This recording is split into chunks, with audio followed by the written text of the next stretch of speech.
জুলাই ২০২৫ বাংলাদেশের রাজনীতিতে ঘটে গেল এক অভাবনীয় ঘটনা। এক ঘোষণায় নির্বাসিত যুবরাজ তারেক রহমানকে তার বিরুদ্ধে থাকা সকল মামলা থেকে অব্যাহতি দিল অন্তর্বর্তীকালীন সরকার। যাবজ্জীবন কারাদণ্ডের রায়, দুর্নীতির অভিযোগ সবকিছুই এখন অতীত বললেই চলে। কিন্তু প্রশ্ন হলো, কেন 18 বছর পর হঠাৎ কেন এই নাটকীয় পরিবর্তন? এটা কি সত্যিই ন্যায় বিচারের প্রতিষ্ঠা, নাকি পর্দার আড়ালে লেখা হয়ে গেছে আরও ভয়ঙ্কর কোনো চিত্রনাট্য?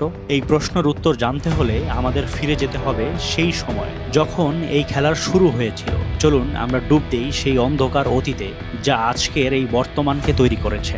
সময়টা 2007 সাল। বাংলাদেশের বাতাস তখন ভারী হয়ে উঠেছিল এক অজানা আতঙ্কে। ক্ষমতা বদলের পর 1/11 সরকার শুরু করেছে এক শুদ্ধি অভিযান। রাজনীতিবিদ, ব্যবসায়ী কেউ রেহাই পাচ্ছিল না সেই সময়। কিন্তু সবার মনে তখন ঘুরপাক খাচ্ছিল একটাই প্রশ্ন: দেশের সবচেয়ে ক্ষমতাধর নারী, সদ্য বিদায়ী প্রধানমন্ত্রীর বড় ছেলে তারেক রহমানের কি হবে? হাওয়া ভবনকে কেন্দ্র করে যিনি হয়ে উঠেছিলেন ক্ষমতার এক সমান্তরাল কেন্দ্রবিন্দু, তাকে কি স্পর্শ করতে পারবে নতুন সরকার? অবশেষে সব জল্পনার অবসান হলো।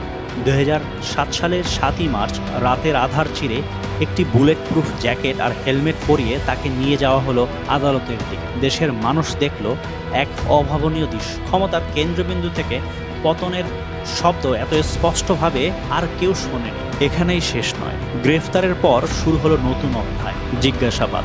জানিয়ে পরবর্তীতে উঠেছিল অমানবিক নির্যাতনের অভিযোগ। তারেক রহমানের নিজের ভাষ্য ছিল ভয়ঙ্কর। রিমান্ডের সময় তারেক রহমানকে 24 ঘন্টার মধ্যে 18 ঘন্টায় তার হাত পা বেঁধে রাখা হতো, তাকে ঝুলিয়ে অনেক নির্যাতন করা হতো। এই অভিযোগগুলো কি সত্যি ছিল, নাকি পুরোটাই রাজনৈতিক বক্তব্য?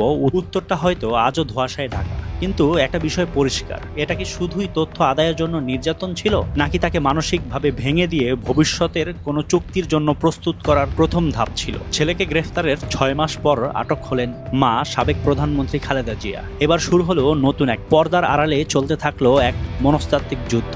একদিকে সেনা সমর্থিত সরকার, যারা একটি নির্বাচন চায়, অন্যদিকে কারাগারে থেকেও নিজের অবস্থানে অনড় আছেন বেগম খালেদা জিয়া। বিএনপির সিনিয়র নেতা মওদুদ আহমেদের বই থেকে জানা যায়, গভীর রাতে সেনা অফিসাররা আসতেন খালেদা জিয়ার সাথে দেখা করতে। চলতো দর কষাকষি, নানা শর্ত, নানা চাপ। খালেদা জিয়ার কথা ছিল একটাই: আমার 2 ছেলেকে চিকিৎসার জন্য বিদেশ পাঠান, অন্যথায় আমি কোনো ধরনের গুরুত্বপূর্ণ বিষয়ে আলোচনা করব না।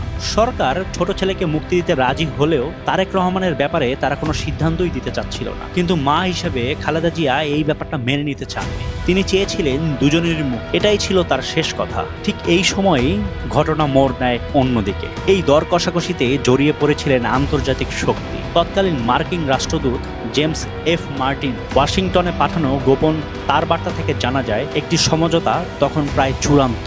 অবশেষে বরফ গলল। মূল ভূমিকা পালন করলো দেশটির সামরিক গোয়েন্দা সংস্থা ডিজিএফআই। কারাগারে খালেদা জিয়ার সাথে বৈঠকে বসলেন ব্রিগেডিয়ার এটিএম আমিন। শর্ত একটাই: তারেক রহমানকে মুক্তি দেওয়া হবে, তিনি চিকিৎসার জন্য বিদেশে যাবেন এবং কিছু সময়ের জন্য তিনি রাজনীতি থেকে দূরে থাকবেন। অবশেষে সেই দিনটি এলো 2008 সালের 11ই সেপ্টেম্বর। দীর্ঘ 18 মাস কারাভোগের পর মুক্তি পেলেন তারেক রহমান। আর সেই দিনই কারাগার থেকে মুক্তি পেলেন তার মা বেগম খালেদা জিয়া। মুক্তি পেয়েই তিনি ছুটে গেলেন হাসপাতালে চিকিৎসাধীন ছেলের কাছে, তারেক রহমানের কাছে। খালেদা জিয়া তার ছেলের পাশে বসে প্রায় 2 ঘন্টা যাবৎ তাদের মধ্যে কথাবার্তা হচ্ছিল। তবে কেউ জানে না সেই মুহূর্তে কি কথাবার্তা হয়েছে। সেই কথাবার্তা কি শুধুই একটি বিদায় সম্বর্ধনা ছিল, নাকি ভবিষ্যতের কোনো নতুন শপথ ছিল?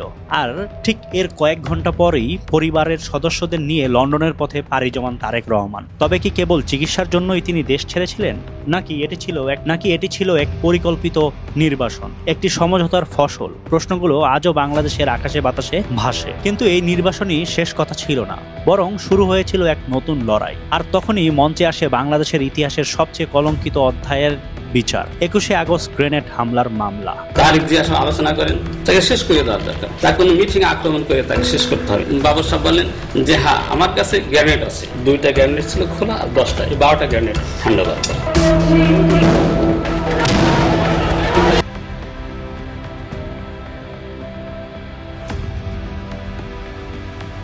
প্রথমে জর্জ মিয়া নাটক সাজিয়ে তদন্তর বিভিন্ন খাতে নেয়ার চেষ্টা করা হয়, কিন্তু পরে জঙ্গি নেতা মুফতি হান্নানের এক স্বীকারোক্তিতে পট পরিবর্তন হয়। তার জবানবন্দিতে প্রথমবারের মতো উঠে আসে তারেক রহমানের নাম। তিনি বলেন তারেক রহমান তাকে বলেছিল আপনারা বাবর সাহেব এবং আব্দুস সালাম পিন্টুর সাথে যোগাযোগ করেন। কিন্তু এদিকে বিএনপির ভাষ্য হিসাবে এটি ছিল একটি রাজনৈতিক প্রতিহিংসা, ক্ষমতা থেকে দূরে রাখা একটা অনর্গল চেষ্টা। অন্যদিকে রাষ্ট্রপক্ষ বলছে এটি আইনের শাসন। আসলে সত্যটা কি?